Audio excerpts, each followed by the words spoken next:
ایک دوست نے اپنے ایک دوسرے دوست سے قرض لیا اور قرض لینے کے بعد جو ٹائم تھا وہ پورا ہو گیا.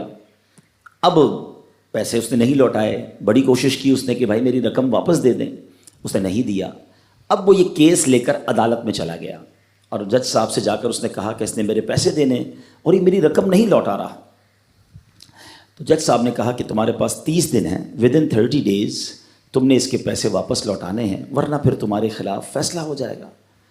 تو وہ شخص گھر گیا. اب اس نے کیا کیا, اس نے صبح سے لے کر شام تک درود پاک پڑھنا شروع کر دیے. 1 دن 2 دن 3 دن 27 دن ہو گئے. وہ درود پڑھتا رہا اور انتظار کرتا رہا. پیسے تو تھے نہیں, 30ویں دن عدالت میں پیش ہونا تھا. 27 دن گزر گئے, 28ویں رات آ گئی. خواب میں اس کو کسی نے آواز دی کہ گھبراؤ نہیں, تمہارا قرض ادا ہو جائے گا. اگلے دن پھر درود پاک پڑھتا رہا. اب نبی پاک کی خواب میں زیارت ہوئی. آقا علیہ الصلوۃ والسلام تشریف لائے, فرمائے گھبراؤ نہیں, تمہارا قرض ادا ہو جائے گا. تم علی بن عیسیٰ وزیر کے پاس جاؤ اور اس سے کہو وہ تمہارا قرض ادا کر دے گا. اب جب صبح اٹھا تو بہت خوش کہ نبی پاک کی زیارت مجھے ہو گئی. لیکن پھر خیال آیا کہ میں اگر وزیر صاحب کے پاس گیا اور انہوں نے مجھ سے کوئی ایویڈنس مانگ لیا, کوئی پروف مانگا, کہ میں کیسے مان لوں تمہیں نبی پاک نے بھیجا ہے, تو اس بات پر تو میرے پاس کوئی دلیل نہیں ہے. اب 30ویں رات آ گئی, آخری رات ہے, صبح عدالت میں جانا ہے. درود پاک پڑھتے پڑھتے سو گیا. سرور کائنات علیہ الصلوۃ والسلام نے خواب میں پھر کرم فرمایا. فرمایا علی بن عیسیٰ وزیر کے پاس جاؤ, وہ تمہارا قرض ادا کر دے گا. کہ حضور میں چلا تو جاتا, مگر اگر وہ مجھ سے کوئی پروف مانگتا, کوئی ایویڈنس مانگتا تو میں کیا جواب دیتا. پیارے آقا علیہ الصلوۃ والسلام نے فرمایا کہ ایسا کرو, اسے یہ کہنا کہ آپ کا ایک راز ہے جو آپ جانتے ہیں اور رب جانتا ہے, اور وہ راز یہ ہے کہ آپ روزانہ فجر کے بعد 5000 بار درود پاک پڑھتے ہیں, اور جب تک درود پاک مکمل نہیں ہوتے آپ کسی سے بات نہیں کرتے. اب جب صبح اٹھا تو بہت مطمئن کہ اب تو دلیل بھی آ گئی ہے. پہنچ گیا صبح علی بن عیسیٰ وزیر کے پاس. اس کا دربار لگا ہوا ہے. اس نے پیغام بھجوایا کہ میں علی بن عیسیٰ وزیر صاحب سے اکیلے میں ملنا چاہتا ہوں, پیغام لایا ہوں. درباری نے آ کر پوچھا, وزیر صاحب پوچھ رہے ہیں کس کا پیغام لایا ہو؟ کہا میں نبی پاک علیہ الصلوۃ والسلام کا پیغام لایا ہوں. فوراً وزیر صاحب نے بلا لیا. کہا فرمائیے. کہ مجھے میرے آقا علیہ الصلوۃ والسلام نے کہا ہے کہ آپ میرا قرض ادا کر دیں. میں 3000 دینار کا مقروض ہوں. Today is the last day in the court. آج مجھے کورٹ میں پیش ہونا ہے. اگر آج میں نے اپنا قرض ادا نہ کیا تو مجھے جو ہے وہ سزا ہو سکتی ہے. علی بن عیسیٰ کہتا ہے میں بالکل آپ کا قرض تو ادا کر سکتا ہوں, مگر مجھے کیسے پتہ چلے, کوئی دلیل ہے, کوئی پروف ہے کہ آپ کو نبی پاک علیہ الصلوۃ والسلام نے بھیجا ہے؟ کہتا ہے ہاں, خالی ہاتھ نہیں آیا, آقا نے دلیل بھی عطا فرمائی ہے. اچھا بتائیے کیا دلیل ہے؟ کا دلیل یہ ہے کہ آپ کا ایک راز ہے جو صرف آپ جانتے ہیں اور آپ کا رب جانتا ہے. 5000 ٹائمز ڈیلی آپ درود پاک پڑھتے ہیں فجر کے بعد, اور جب تک یہ درود پورے نہیں ہوتے آپ کسی سے بات نہیں کرتے. آپ ذرا پہلے تھوڑی دیر کے لیے امیجن کریں کہ جو وزیر 5000 بار روز درود پڑھتا ہوگا وہ عاشق رسول کیسا ہوگا. اس کی تو لاٹری نکل آئی نا, وہ تو خوشی سے جھوم اٹھا, کہتا ہے مرحبا یا رسول اللہ, میرے درود پاک قبول ہو گئے, بہت خوش. اب ابھی بیٹھے ہیں آپ, کمرے میں گیا, واپس آیا اور 3000 نہیں 9000 دینار لے کر آیا. کہتے 3000 تو نبی پاک کا حکم, مرحبا یا رسول اللہ, 3000 اور لیجئے, آپ نے اتنی اچھی خبر مجھے سنائی, اتنا پیارا خواب سنایا, آپ کے قدم میرے گھر تک آئے, اور 3000 مزید لے جائیے, اس سے اپنے بچوں کے لیے کوئی کاروبار شروع کیجئے, اور ایک وعدہ بھی کیجئے, زندگی میں آئندہ جب بھی آپ کو کوئی ضرورت پڑے گی نا, آپ میرے پاس آئیں گے, میں آپ کا بھائی ہوں.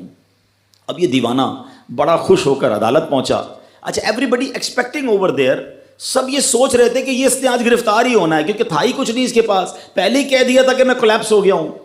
اب عدالت میں جاتے ہی اس نے 3000 دینار جج صاحب کو دے دی کہ صاحب اس کا میرا قرضہ ادا کر دیں, میں جو ہے وہ اپنے قرضے سے بری ہونا چاہتا ہوں. جج صاحب ہوتے ہیں, انہوں نے کہا قرضہ تو ادا کر دیں گے, پہلے بتاؤ پیسے لائے کدھر سے ہو؟ تم تو کہتے تھے پیسے نہیں تھے تمہارے پاس, اتنی بڑی رقم کیسے انتظام کی؟ اب بھری عدالت میں گویا اس نے زبان حال سے یہ کہا کہ اتنا دیا سرکار نے مجھ کو, اتنی میری اوقات نہیں، یہ تو کرم ہے ان کا، ورنہ مجھ میں تو ایسی بات نہیں۔ اب اس نے بھری عدالت میں پورا واقعہ سنایا کہ میں نے تو کچھ نہیں کیا، آقا خواب میں تشریف لائے، میں وزیر صاحب کے پاس گیا، انہوں نے یہ پیسے دیے۔ سنو اس زمانے کے جج بھی کیسے ہوتے تھے، وہ جج دوران عدالت اپنے کرسی سے اٹھ کر کمرے میں چلا گیا، تھوڑی دیر بعد جج صاحب واپس آئے اور 3000 دینار اس کے ہاتھ میں دیتے ہیں۔ کیا سارا ثواب علی بن عیسیٰ لے جائے گا؟ میں بھی تو آقا کا امتی ہوں، تمہارا قرضہ میں ادا کرتا ہوں۔ اچھا، اب جس نے کیس کیا تھا، سبحان اللہ، کیا ماحول تھا، کیا انداز تھا، کیا دل تھے، وہ بھی تو دیکھ رہا ہے، کہتا ہے میں بھی تو آقا کا امتی ہوں، رکے ذرا، کاغذ قلم دیجئے، بندے کو میں قرضہ ہی معاف کر دیتا ہوں۔ اچھا، قرضہ ہو گیا معاف۔ اب جو 3000 جج صاحب نے دیے تھے، وہ بندہ کہتا ہے جج صاحب ہوں واپس لے لو، میرا تو قرضہ ہی ادا ہو گیا۔ تو جج صاحب کہتے ہیں جو پیسے آقا کے نام پر نکال دیے میں نے واپس نہیں لینے، یہ سارے تم ہی لے جاؤ۔ اب یہ 12000 دینار لے کر یہ عاشق رسول جھومتا ہوا اپنے گھر پر جا رہا ہے۔ اے میرے پیارے اسلامی بھائیوں، ایک رات پہلے ایک سنگل پینی اس کے پاس نہیں ہے، اور اگلے دن 12000 دینار ہیں۔ درود پاک وہ وظیفہ ہے جو دل سے پڑھا جائے تو سبحان اللہ یہ مصیبتوں کو ٹالنے والا وظیفہ ہے، یہ پریشانیوں کو دور کرنے والا وظیفہ ہے۔ اور یہ میں نہیں کہہ رہا، خود سرور کائنات علیہ الصلوۃ والسلام کی حدیث ہے جس کا مضمون ہے کہ جو پریشانیوں میں ہو، جو مصیبتوں میں ہو، اس کو چاہیے کہ مجھ پر درود پڑھے، کہ درود پریشانیوں کو لے جاتا ہے، مصیبتوں کو لے جاتا ہے۔ ایک شاعر نے کیا خوب لکھا ہے، اور واقعی حق لکھا ہے، ہر درد کی دوا ہے صلی علی محمد، ہر درد کی دوا ہے صلی علی محمد، تعویذ ہر بلا ہے صلی علی محمد۔ تو ہمیں چاہیے، خاص طور پہ ربیع الاول کا مہینہ ہے، کثرت سے درود پاک پڑھیں۔ اسلام کی تعلیم اور اشاعت کا سلسلہ شروع کیا تو مکہ مبارک میں جتنا عرصہ رہے اس وقت تک بھی مسلمان بیت المقدس کی طرف رک کر کے عبادت کرتے تھے۔ پھر نبی پاک علیہ الصلوۃ والسلام نے مدینے کی طرف ہجرت فرمائی، اور ہجرت کے بعد مدینہ منورہ میں بھی مسلمان 16 یا 17 مہینے تک بیت المقدس کی طرف رک کر کے نمازیں پڑھتے رہے۔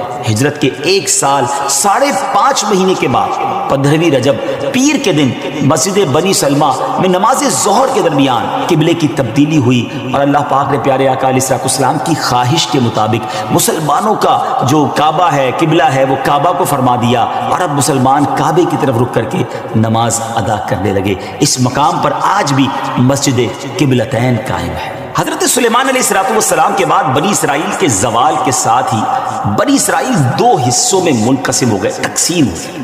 ہیکل سلیمانی کی عزت میں بھی کمی آ گئی۔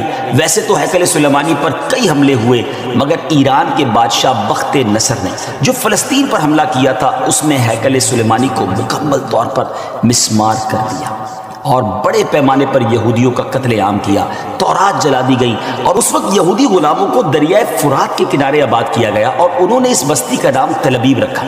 اس کے بعد ایران کے پہلے کسرا خسرو نے یہودیوں کو واپس فلسطین جانے کی اجازت دے دی، تب وہ جنوبی فلسطین میں آ کر آباد ہوئے اور ہیکل سلیمانی کی اثر نو تعمیر کی، مگر یہ تعمیر بھی زیادہ عرصے قائم نہ رہ سکی، اور 70 عیسوی میں روم کے بادشاہ توتس نے ایک مرتبہ پھر ہیکل سلیمانی پر حملہ کیا، اسے مسمار کر دیا، اور یہودیوں کو فلسطین کے جنوبی حصے سے بھی نکال دیا۔ یوں فلسطین مکمل طور پر یہود سے خالی ہو گیا تھا۔ حضرت عمر فاروق رضی اللہ تعالیٰ عنہ کے عہد خلافت میں جب فلسطین فتح کیا گیا اس وقت وہاں عربی النسل قبائل آباد تھے۔ اسلامی لشکر کے سپہ سالار سیدنا ابو عبیدہ بن جراح رضی اللہ تعالیٰ عنہ نے فتح یرموک کے بعد اسلامی لشکر کے ساتھ آپ دمشق آ چکے تھے۔ آپ نے اپنے اصحاب سے مشورہ کیا کہ قیصاریہ روانہ ہو یا بیت المقدس۔ حضرت سیدنا معاذ بن جبل رضی اللہ تعالیٰ عنہ کے مشورے پر عمل کرتے ہوئے سیدنا فاروق اعظم رضی اللہ تعالیٰ عنہ کی بارگاہ میں ایک مکتوب روانہ کیا گیا، دونوں شہروں میں سے کس شہر کا انتخاب کیا جائے۔ سیدنا فاروق اعظم رضی اللہ تعالیٰ عنہ نے جلیل القدر صحابہ کرام علیہ رضوان سے جب مشورہ کیا تو مولا علی شیر خدا کرم اللہ تعالیٰ وجہ الکریم نے فرمایا کہ اے امیر المومنین، آپ اسلامی لشکر کو بیت المقدس کی طرف روانگی کا حکم دیں، وہ پہلے بیت المقدس کو فتح کرے پھر قیصاریہ کی طرف جائیں، کیونکہ رسول پاک علیہ الصلوۃ والسلام نے پہلے مجھے بیت المقدس کی فتح اور بعد میں قیصاریہ کی فتح کی خوشخبری دی تھی۔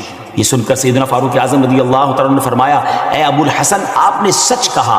پھر سیدنا ابو عبیدہ بن جراح رضی اللہ تعالیٰ کی طرف پہلے بیت المقدس اور پھر قیصاریہ روانگی کا حکم لکھ کر روانہ کر دیا۔ ڈیئر ویورز، ہے نا بڑی عجیب داستان، بڑی ایمان افروز داستان۔ سیدنا ابو عبیدہ بن جراح رضی اللہ عنہ کو جیسے ہی امیر المومنین کا مکتوب ملا، آپ نے روزانہ 5000 مجاہدین لشکر بیت المقدس روانہ شروع کر دی، یعنی 5000 مجاہدین ڈیلی روانہ ہوئے۔ بیت المقدس کا جو قلعہ تھا، جو فورٹ تھا، وہ بڑا مضبوط تھا۔ رومیوں نے یرموک کا حال سن کر پوری تیاری کر رکھی تھی۔ اسلامی لشکر کے جاتے ہی انہوں نے قلعے کا محاصرہ کیا، اس کو سراؤنڈ کر لیا۔ حضرت ابو عبیدہ بن جراح رضی اللہ عنہ کے حکم سے روزانہ اس فورٹ پر، اس قلعے پر حملہ کیا جاتا۔ 11 دن تک حملہ کرتے رہے، مگر کوئی خاص پیش رفت نہ ہوئی، کوئی پروگریس نہ ہو رہی تھی۔ 11ویں دن خود سیدنا ابو عبیدہ بن جراح رضی اللہ عنہ سیدنا خالد بن ولید رضی اللہ عنہ تشریف لائے۔ مجاہدین نے تکبیر و تحلیل کی صدائیں بلند کی، خوب نعرے لگائے، تو رومیوں کو بھی معلوم ہو گیا کہ اسلامی لشکر کا کوئی بڑا سردار آ گیا ہے۔ وہ سب پریشان ہوئے، اپنے سب سے بڑے راہب قمامہ کے پاس گئے اور ساری صورتحال بیان کی۔ جب اسے معلوم ہوا کہ مسلمانوں کا سردار آ گیا ہے، وہ بہت پریشان ہوا اور کہنے لگا، اب تمہاری ہلاکت نزدیک ہے، کیونکہ میں نے پچھلی کتابوں میں پڑھا ہے کہ ملک شام کو محمد الرسول اللہ صلی اللہ تعالیٰ علیہ وسلم کا ایک سرخ رنگ کا صحابی فتح کرے گا۔ اگر یہ وہی سردار ہے تو صلح کے علاوہ اب تمہارے پاس کوئی دوسری صورت نہیں ہے۔ پھر وہ اسلامی لشکر کے سپہ سالار کو دیکھنے کے لیے قلعے کے دیوار پر آیا۔ سیدنا ابو عبیدہ بن جراح رضی اللہ عنہ کو بلایا۔ آپ رضی اللہ عنہ جب آگے گئے تو ان سے بھی وہی بات کی۔ حضرت ابو عبیدہ بن جراح نے کہا، یا تو تم اسلام قبول کر لو یا جزیہ دے کر امان حاصل کر لو، پھر ہم سے جنگ کرنے کے لیے تیار ہو جائے۔ لیکن اس راہب قمامہ نے سیدنا ابو عبیدہ بن جراح رضی اللہ عنہ کی بات کا کوئی جواب نہ دیا، فقط خاموشی سے وہ بس آپ کو دیکھتا رہا اور پھر واپس چلا گیا۔ اس نے اپنی قوم سے کہا کہ یہ وہ شخص نہیں ہے جس کے بارے میں میں نے کتابوں میں پڑھا ہے، لہذا تم ان سے جنگ کرتے رہو، یہ تمہارا بال بھی بیکا نہیں کر سکے۔ سیدنا ابو عبیدہ بن جراح رضی اللہ تعالیٰ عنہ نے بھی وہاں سے واپس آ کر اسلامی لشکر کو جنگ کا حکم دے دیا۔ روزانہ اسلامی لشکر اس فورٹ پر، اس قلعے پر حملہ کرتا، رومی تیروں کی برسات کرتے، دونوں طرف سے جانی نقصان بھی ہوتا، سپاہی زخمی بھی ہوتے۔ لڑائی 4 ماہ تک جاری رہی۔ جی ہاں ویورز، 4 منتھ تک یہ لڑائی جاری رہی۔ اہل شہر تنگ آ گئے۔ وہ دوبارہ اپنے جو سردار تھا، جو ان کا لیڈر تھا قمامہ، اس کے پاس گئے، ساری صورتحال بیان کی۔ وہ نصرانی راہب جو تھا وہ پھر قلعے کی دیوار پر آیا اور سیدنا ابو عبیدہ بن جراح رضی اللہ تعالیٰ عنہ سے کہنے لگا کہ ہم ہر حال میں تم سے جنگ کریں گے، البتہ ہمارے شہر کو صرف ایک ہی شخص فتح کرے گا جس کے اوصاف ہماری کتابوں میں لکھے ہوئے ہیں، وہ تم نہیں ہو۔ سیدنا ابو عبیدہ بن جراح رضی اللہ تعالیٰ نے فرمایا کہ تمہاری کتابوں میں اس کی کیا اوصاف لکھے ہوئے ہیں؟ اس نے کہا، وہ ہم تمہیں نہیں بتائیں گے، البتہ اسے دیکھ کر ہم فوراً پہچان لیں گے کہ یہ وہی شخص ہے۔ ہاں اگر تم اس کا نام جاننا چاہتے ہو تو ہم اس کا نام بتا سکتے ہیں۔ اللہ اکبر، ان کی کتابوں میں اس صحابی کا نام بھی موجود تھا۔ آپ رضی اللہ تعالیٰ نے فرمایا کہ ٹھیک ہے، تم اس کا نام ہی بتا دو۔ اس نصرانی راہب نے کہا کہ جو شخص ہمارے اس شہر کو فتح کرے گا وہ محمد الرسول اللہ صلی اللہ تعالیٰ علیہ وسلم کا صحابی ہوگا، اور اس کا نام عمر بن خطاب ہے، جو فاروق کے لقب سے مشہور ہوگا اور وہ نہایت سخت گیر ہوگا، اللہ کے کاموں میں کسی ملامت کرنے والے کی ملامت کی پرواہ نہ کرے گا۔